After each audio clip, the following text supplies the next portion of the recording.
একদিন জীবনে সব ছিন্ন হবেই, তাও কিনা মোহ মায়া অভিনয়।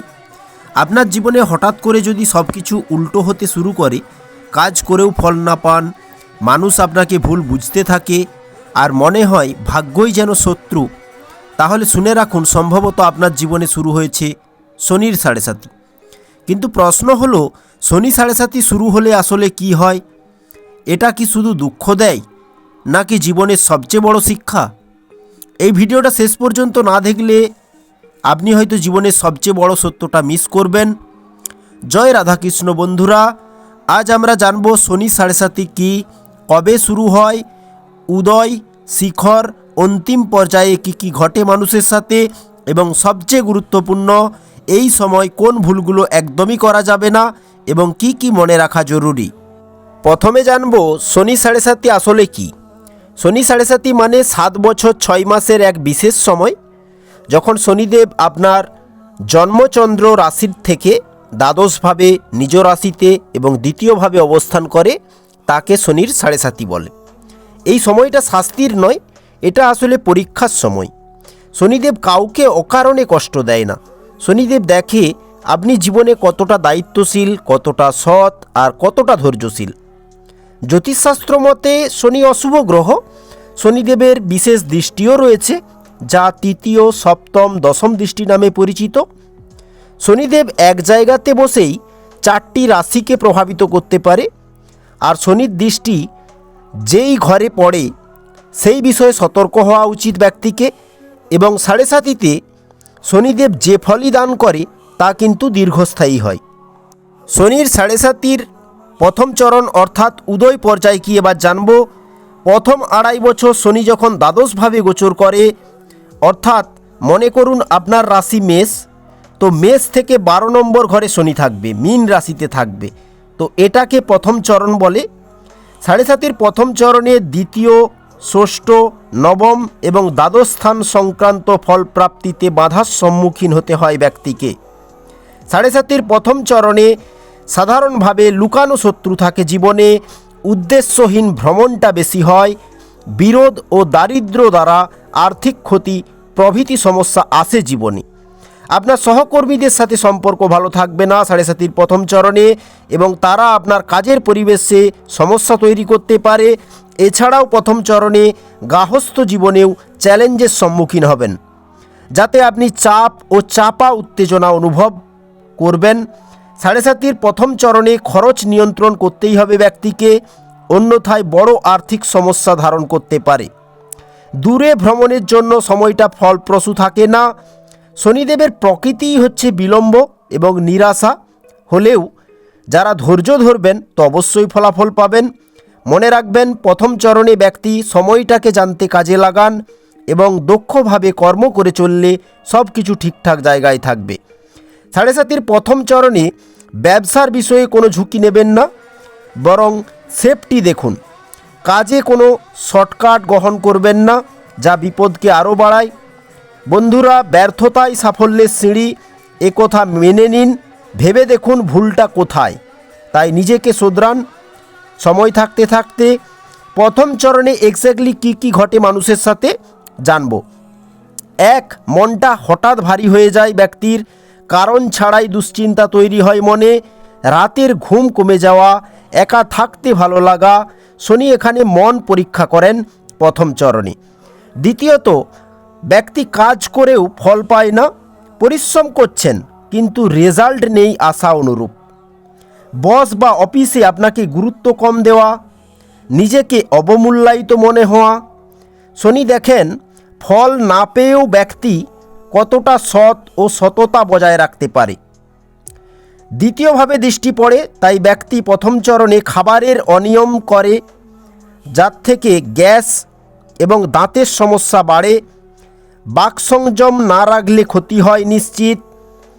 ইএমআই চাপ থাকে ব্যক্তির, পুরানো রোগ মাথাচাড়া দেয়। আইনি বিষয় ও কাগজপত্রে ঝামেলা হয় প্রথম চরণে।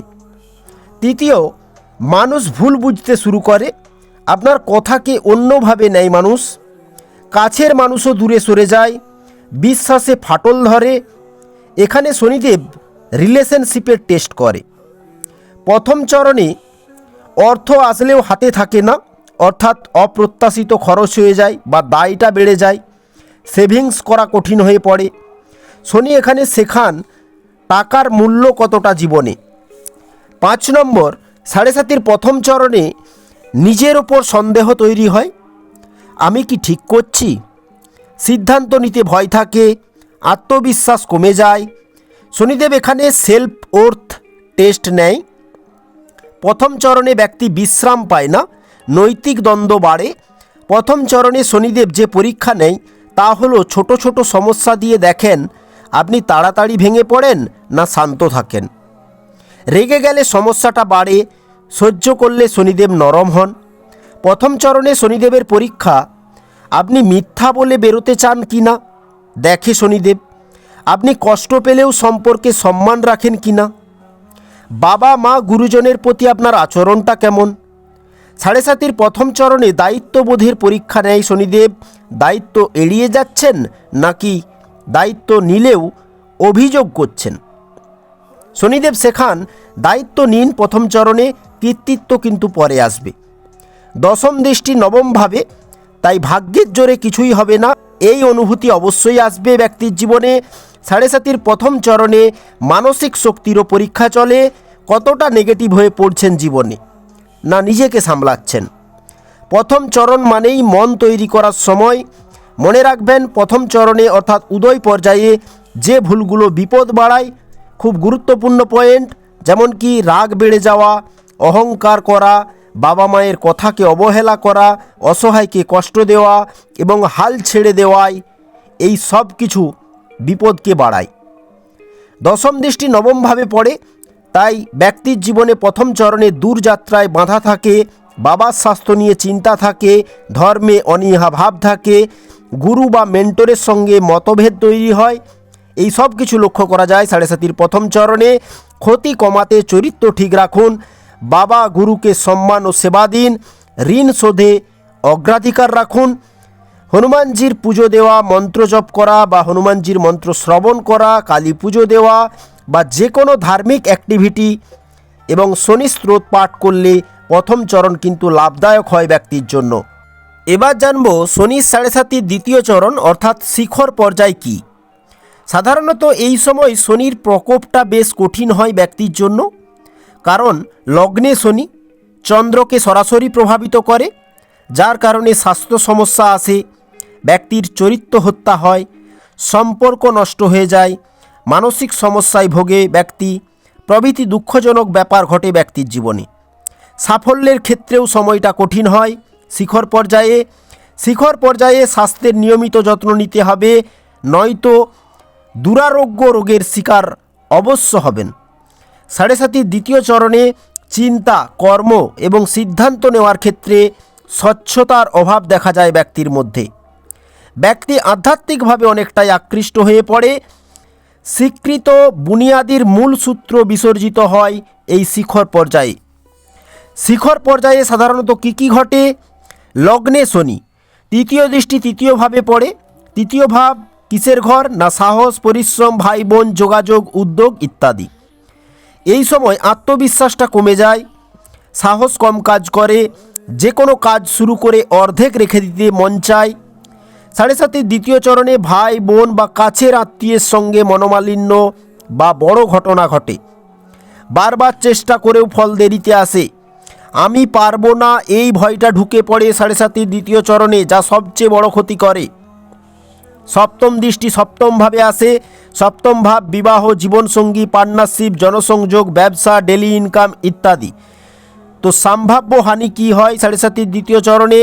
স্বামী স্ত্রীর সঙ্গে দূরত্ব বা শীতলতা আসে, পার্টনারশিপ ব্যবসায় সমস্যা আসে, অবিবাহিতদের ক্ষেত্রে বিয়ে বিলম্বিত হয়, সন্দেহ করে ব্যক্তি, নীরবে কাঁদে ব্যক্তি। 7.5 দ্বিতীয় চরণে ভুল বোঝাবুঝি বেশি হয়, মানুষের থেকে সহযোগিতা কম পায় ব্যক্তি। শিখর পর্যায়ে অনেক সময় মনে হয় আমি সম্পর্কের মধ্যে থেকেও একা, এই অনুভব হয় ব্যক্তির।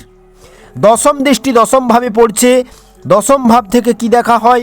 না কর্মজীবন, সম্মান, পদ, কর্তৃত্ব, এটাই কিন্তু সবথেকে সংবেদনশীল দৃষ্টি। তাই দশম দৃষ্টি দশমভাবে পড়ে হানি কেমন হয় সাড়ে সাতির দ্বিতীয় চরণে? সাড়ে সাতির দ্বিতীয় চরণে কাজের চাপ ব্যক্তির হঠাৎ বেড়ে যায়, পরিশ্রমের তুলনায় স্বীকৃতি কম পায় ব্যক্তি, বসের সঙ্গে মতবিরোধ হয়, প্রমোশন আটকে থাকে বা আগের করা ভুলের জন্য টাকা আটকে থাকে ব্যক্তি কাজ বদল করতেও ইচ্ছুক হয় সাড়ে সাতির দ্বিতীয় চরণে, নয়তো কাজের ধরনকে বদলে ফেলে ব্যক্তি।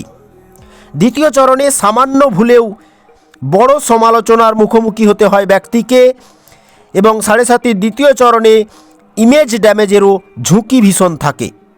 শনিদেব শেখান হার মেনে নেওয়ার নাম জীবন নয়, লড়াই করে বেঁচে থাকার নামই হচ্ছে জীবন। সাড়ে সাতির দ্বিতীয় চরণে চাকরি ছেড়ে দেওয়ার ভুল সিদ্ধান্ত নেয় অনেকে লোভের বশে, রাগের মাথায় সম্পর্ক ভেঙে ফেলে, হতাশায় নিজেকে গুটিয়ে রাখতে চায় ব্যক্তি। দ্বিতীয় চরণে ক্ষতি কমাতে কি করবেন বন্ধুরা? প্রতিদিন নিজের হাতে এমন কিছু সৎকর্মে আপনি নিয়োজিত থাকুন যাতে দিন ভালো কাটে, শান্তি অনুভব হয়। ভাই বোনের সঙ্গে সম্পর্ককে টিকিয়ে রাখুন। দ্বিতীয় চরণে লেখালেখি বা জার্নালিং খুব উপকারী। নীরবতা ভাঙুন, ঝগড়া করবেন না, কারো বদনাম করবেন না, কথা কম বলুন, পশু পাখি থাকলে সেবা ভাব রাখুন, ব্যবহারটা মিষ্টি রাখুন। না থাকার মাঝেও সামর্থ্য অনুযায়ী অসহায়কে অবশ্যই সাহায্য করুন। ধার্মিক স্থলে বা মন্দিরে অবশ্যই দান করুন। পার্টনারকে সম্মান দিন, নিয়ম মেনে কাজ করুন। দ্বিতীয় চরণে বসের সঙ্গে তর্ক এড়িয়ে চলুন। ধৈর্য ধরে একই জায়গায় কাজে কিন্তু লেগে থাকুন, এটি আপনাদের ভালো হবে। কাউকে ঠকাবেন না, ক্ষমতার অপব্যবহার করবেন না, সময়ের মূল্য বুঝুন। দ্বিতীয় চরণে ধৈর্য, নীতি ও শৃঙ্খলা মেনে চলুন এবং নিয়মিত ধ্যানে বসুন। দ্বিতীয় চরণে শনিদেব পরীক্ষা নেয় কিসের?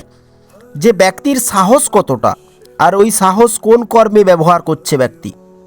সম্পর্ক টিকিয়ে রাখার ক্ষমতা আপনার কতটা রয়েছে, দায়িত্ব সামলানোর যোগ্যতা কতটা তৈরি হয়েছে ব্যক্তির জীবনে। এই সব পরীক্ষা শনিদেব নেন শিখর পর্যায়ে। শিখর পর্যায়ে ধার দেনা ব্যক্তির বাড়ে, জরুরি খরচ উপস্থিত হয়ে যায়, বিনিয়োগে ভুল সিদ্ধান্তের ঝুঁকি থাকে, ভরসা ভেঙে যাওয়ার অভিজ্ঞতা অর্জন করে ব্যক্তি। যেসব সম্পর্ক ভুয়া, শনিদেব দ্বিতীয় চরণে সেগুলোকে ভেঙে দেয়। স্বাস্থ্যগত দিক থেকে হাঁটু, কোমর, হাড়, দাঁত, গ্যাস, কোষ্ঠকাঠিন্য, ত্বকের সমস্যা এবং দীর্ঘদিনের অসুখ কিন্তু মাথাচাড়া দেয়। মনে হবে সব দায়িত্ব একা আমাকেই নিতে হচ্ছে, এমন অনুভব অবশ্যই হবে সাড়ে সাতির দ্বিতীয় চরণে। এই সময়ে বিশেষ সতর্কতা দরকার, তা হলো কারো প্রতি অন্যায় করবেন না, মিথ্যা কথা বলবেন না এবং বেআইনি পথে নিযুক্ত থাকলে শনি কিন্তু সাড়ে সাতির দ্বিতীয় চরণে তাৎক্ষণিক ফল দেয় ভয়ঙ্কর রূপে। শনিদেব শিখর পর্যায়ে ব্যক্তিকে গড়ে তোলে কঠিন পরীক্ষার ভেতর দিয়ে।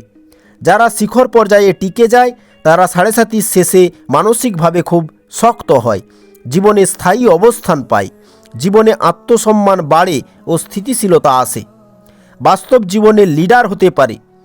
বন্ধুরা, আপনার যদি সময় খারাপ চলে তো আজই যোগাযোগ করুন। শনির সাড়ে সাতির তৃতীয় চরণে এক্স্যাক্টলি কী ঘটে এবার জেনে নেব, যাকে অন্তিম পর্যায় বলে। অন্তিম পর্যায়ে শনিদেব আপনার রাশির থেকে দ্বিতীয়ভাবে গোচর করে। মানসিক চাপের সঙ্গে সঙ্গে বাস্তব ফল চোখে পড়ে ব্যক্তির।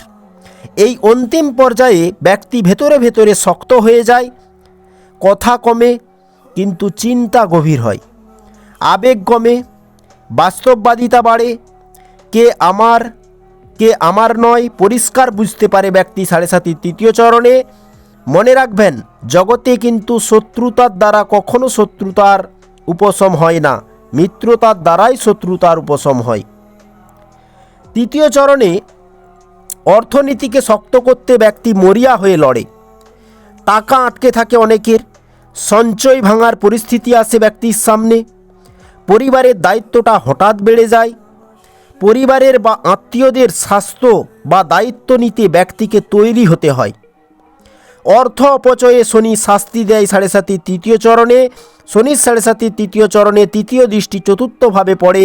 চতুর্থ ভাব হচ্ছে সুখ, শান্তি, বাড়ি, প্রপার্টি, মায়ের কারক ইত্যাদি। শেষ পর্যায়ে ঘরে অশান্তি, বাড়ি, গাড়ি, জমি সংক্রান্ত সমস্যা ব্যক্তিকে ফেস করতে হয়। মায়ের স্বাস্থ্য নিয়ে দুশ্চিন্তা থাকে, মানসিক শান্তি কমে যায়। সাড়ে সাতির তৃতীয় চরণে জীবনসঙ্গীর অসুস্থতায় উদ্বেগটা বাড়ে বা শ্বশুর বাড়ির সাথে কোনো না কোনো সম্পর্কে টানাপোড়ান তৈরি হয়। সপ্তম দৃষ্টি অষ্টম ভাবে পড়ছে, কারণ অষ্টম ভাব রূপান্তরের ভাব, গবেষণার ভাব, গোপনীয়তার ভাব, হঠাৎ ঘটনার ভাব, গোপন রোগ, শ্বশুরকুল ইত্যাদির ভাব। তো সপ্তম দৃষ্টি সবচেয়ে বিপজ্জনক। ব্যক্তির অ্যাক্সিডেন্ট পর্যন্ত হয় সাড়ে সাতির তৃতীয় চরণে, বা হঠাৎ আর্থিক লোকসান হবেই। অন্তিম চরণে পরিকল্পনাকে গোপন রাখুন বন্ধুরা। পুরানো রোগ ফিরে আসে অন্তিম চরণে। অপারেশন বা হাসপাতাল যোগ থাকে ব্যক্তির জীবনে। গোপন শত্রু সক্রিয় হয়ে যায়। দশম দৃষ্টি লাভ ভাবে পড়ে। একাদশ ভাব হচ্ছে লাভের ভাব। একাদশ ভাব থেকে কি দেখা হয় না, সামাজিক কার্যক্রম, লাভ, বন্ধু, ইচ্ছা পূরণ ইত্যাদি। তো সাড়ে সাতির তৃতীয় চরণে বন্ধুদের থেকে দূরত্বের গ্যাপ তৈরি হয়। লাভ কিন্তু দেরিতে আসে, বড় আশা পূরণ হয় না, তবে ধৈর্য ধরলে শেষ দিকে লাভ নিশ্চিত আসে। সাড়ে সাতির তৃতীয় চরণে ব্যক্তি এমন কিছু করে দেখায় যাতে সবাই ভেবেছিল এ কোনোদিন কিছুই করতে পারবে না, কিন্তু শেষ পর্যায়ে ব্যক্তি ম্যাচুয়েড হয়ে যায় উপলব্ধির দ্বারা। অন্তিম পর্যায়ে বড় বিনিয়োগ করলে বন্ধুরা বড় ক্ষতি হয়ে যায়। বড়দের পরামর্শ অনুযায়ী বিনিয়োগ করাটাই ভালো। ঝুঁকিপূর্ণ সিদ্ধান্ত কোনো কাজে আসে না সাড়ে সাতির তৃতীয় চরণে। কাউকে ঠকালে বড় ক্ষতি হয়। আইন বা নিয়ম ভাঙলে সাড়ে সাতির তৃতীয় চরণে ব্যক্তিকে ক্ষতিগ্রস্ত হতে হয়। স্বাস্থ্যের দিক থেকে সাড়ে সাতির তৃতীয় চরণে পা, চোখ সংক্রান্ত সমস্যা আসে। মানসিক অস্থিরতা এবং বড্ড ক্লান্তি অনুভব হয় সাড়ে সাতির তৃতীয় চরণে। অন্তিম পর্যায়ে সর্ষের তেলে প্রদীপ জ্বালিয়ে শনিদেবের মন্ত্র বা স্তুতি গান করলে মনমতো ফল পায় ব্যক্তি। শাস্ত্রমতে কালো তিল বা ডাল দান করাটা শুভ। দরিদ্র বা শ্রমজীবী মানুষকে সাহায্য করলে শনি সাড়ে সাতির তৃতীয় চরণে একদম খারাপ ফল দেয় না। অন্তিম চরণে ব্যক্তি ভাবে অলওয়েজ যে সফলতার পেছনে না ছুটে যোগ্যতা অর্জন করে নিলে সফলতা আমার পেছনে ছুটবে, এমন অনুভব হয় ব্যক্তির। অন্তিম চরণে দৈনিক অভ্যাসে মিথ্যা কথা এড়ান, বিশেষ করে অন্তিম পর্যায়ে মায়ের সেবা খুব শক্তিশালী প্রতিকার। নিজেকে শান্ত রাখুন এবং নেতিবাচক চিন্তা পরিহার করে নিজের কর্মে ফোকাস থাকুন। বন্ধুরা, কেউ যদি প্রতিদিন কৃষ্ণ নাম জপ করে 51 বার থেকে 108 বার, সেই ব্যক্তি সাড়ে সাতির কোনো চরণেই বেশি বিপদের মুখোমুখি হয় না। কেন কি হরিনাম কৃষ্ণ নামেই মায়ার কাঠ রয়েছে। ভক্তি বাড়াতে তুলসী গাছে প্রত্যহ জল দিন। শনিদেবকে সন্তুষ্ট বা প্রসন্ন করতে প্রত্যহ শিবলিঙ্গের পূজা করা এবং ওম নমঃ শিবায় ধ্বনি বা মহাদেবের যে কোনো মন্ত্র শোনা বিশেষ কল্যাণকারী মানা হয়। তাহলে বন্ধুরা, এবার একটা কথা মনে রাখবেন, শনির সাড়ে সাতি শুরু মানেই সর্বনাশ কিন্তু নয়, বরং জীবনের একটা কঠিন ট্রেনিং পিরিয়ড। শনি আপনাকে আসল মানুষ বানাতে আসে, আর যারা ভয় পেয়ে ভুল পথে যায় শনি তাদের থামিয়ে দেয়, যতক্ষণ না আপনি ঠিক পথে আসেন বা নিজেকে শোধরান। তাই ভয় নয়, শনির সাড়ে সাতির সময় দরকার শুধু সচেতনতা, সহ্য, ধৈর্য আর সৎ পথ। এই ভিডিও যদি আপনার চোখ খুলে দেয়, যদি উপকারে আসে, লাইক করুন, শেয়ার করুন, আর সত্যি গভীর জ্যোতিষ বিশ্লেষণ পেতে চ্যানেলটি সাবস্ক্রাইব করে যান। জয় শনিদেব। অনেক অনেক ধন্যবাদ আপনাদের।